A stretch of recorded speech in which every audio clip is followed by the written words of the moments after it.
नमस्कार बंधुरा एसएस दास किचेने आमी सुमिता आज निये एसेछि नतून एकटा रेसिपि।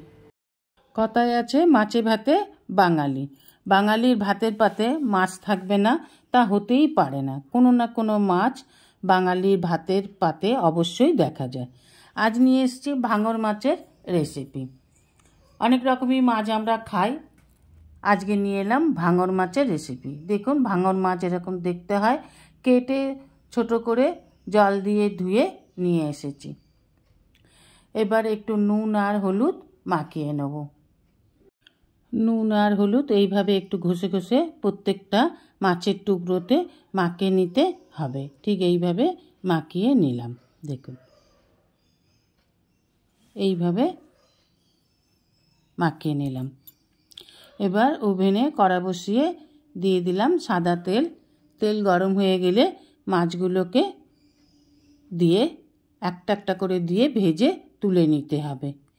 এবার একটা মশলা বানিয়ে নেব। নিয়ে নেব আদা কুচি, রসুন কুচি, নিয়ে নেব এখানে একটা বড় টমেটো, নিয়ে নিলাম গোটা জিরে 2 টিস্পুন, নিয়ে নেব গোটা ধনে 2 টিস্পুন, আর নিয়ে নেব 4-5টা কাঁচা লঙ্কা।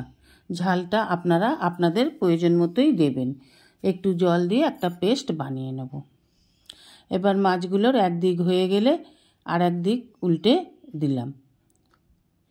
এই মাছে কিন্তু কাঁটা কম, বাচ্চারা খুব সহজেই খেতে পারে, খেতেও খুব সুস্বাদু হয়। দেখুন উল্টে পাল্টে বেশ লাল করে ভেজে তুলে নিলাম। এইভাবে ভেজে তুলে নিলাম। এবার দিয়ে দিলাম ওই মাছের তেলেতেই বড় বড় করে দুটো আলু লম্বা লম্বা করে কেটে রেখেছিলাম, সেই আলুগুলোকে এখানে দিয়ে দিলাম। আলুগুলোকেও বেশ লাল লাল করে ভেজে নেব। এমনভাবে ভাজতে হবে যাতে ভাজার সময়তেই আলুগুলো সিদ্ধ হয়ে যায়। দেখুন এইভাবে লাল লাল করে ভেজে আলুগুলোকে তুলে নিলাম। এইভাবে তুলে নেবেন। শুধু ঝালও করা যেত, কিন্তু আমি একটু আলু দিয়ে দিলাম। এবার এই তেলেতেই দিয়ে দেব ফোড়ন।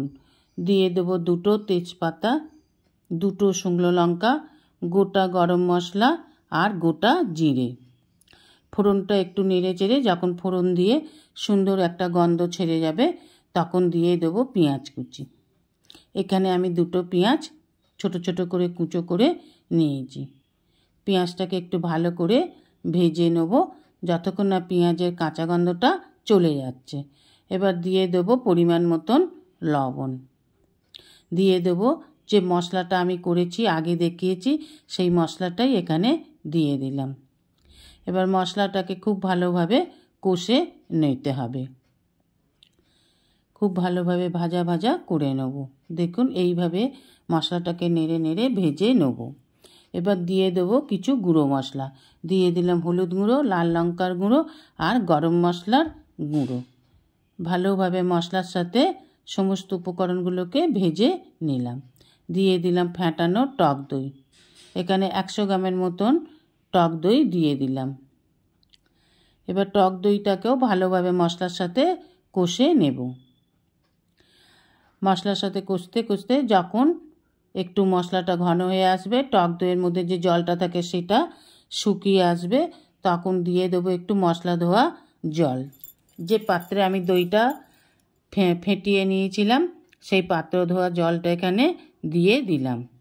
ভালোভাবে নেড়ে চেড়ে নিয়ে এবার আগে থেকে ভেজে রাখা আলুগুলোকে দিয়ে দেব। আলুগুলোকেও এবার মশলার সাথে ভালোভাবে কষে নিতে হবে। এইভাবে নেড়ে নেড়ে আলুগুলোকে মশলার সাথে কষে নিন। এবার দিয়ে দিলাম মশলা ধোয়া জল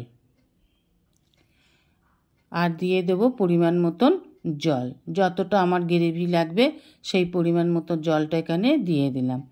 এবার জলটার সাথে সমস্ত উপকরণগুলোকে খুব ভালোভাবে নেড়ে চেড়ে মিশিয়ে দিয়ে দেব ঢাকা 5-6 মিনিটের জন্য। 5-6 মিনিট পর ঢাকা খুলে ভেজে রাখা মাছগুলোকে দিয়ে দেব। মাছগুলোকে দিয়ে একটু ভালোভাবে হালকা হাতে নেড়ে দিতে হবে যাতে মাছগুলো গ্রেভির সাথে ভালোভাবে ফোটে বা একটু মিশে যায়। এইভাবে নেড়ে নেড়ে একটু দিয়ে এবার 2-3 মিনিট ফোটার জন্য চাপা দিয়ে দেব। 2-3 মিনিট পর নামিয়ে নিলেই তৈরি ভাঙর মাছের সুস্বাদু রেসিপি। ভাঙর মাছের ঝাল এইভাবে একবার করে খেয়ে দেখার অনুরোধ রইল। আশা করি রেসিপিটা আপনাদের ভালো লেগেছে। রেসিপিটা ভালো লাগলে অবশ্যই একটা লাইক, কমেন্ট, সাবস্ক্রাইব করার অনুরোধ রইল। পাশে থাকা বেল আইকনটিতে ক্লিক করে দেবেন নিউ ভিডিওর আপডেট যাতে সবার আগে আপনার কাছেই পৌঁছে যায়। নমস্কার, আজ এই পর্যন্তই।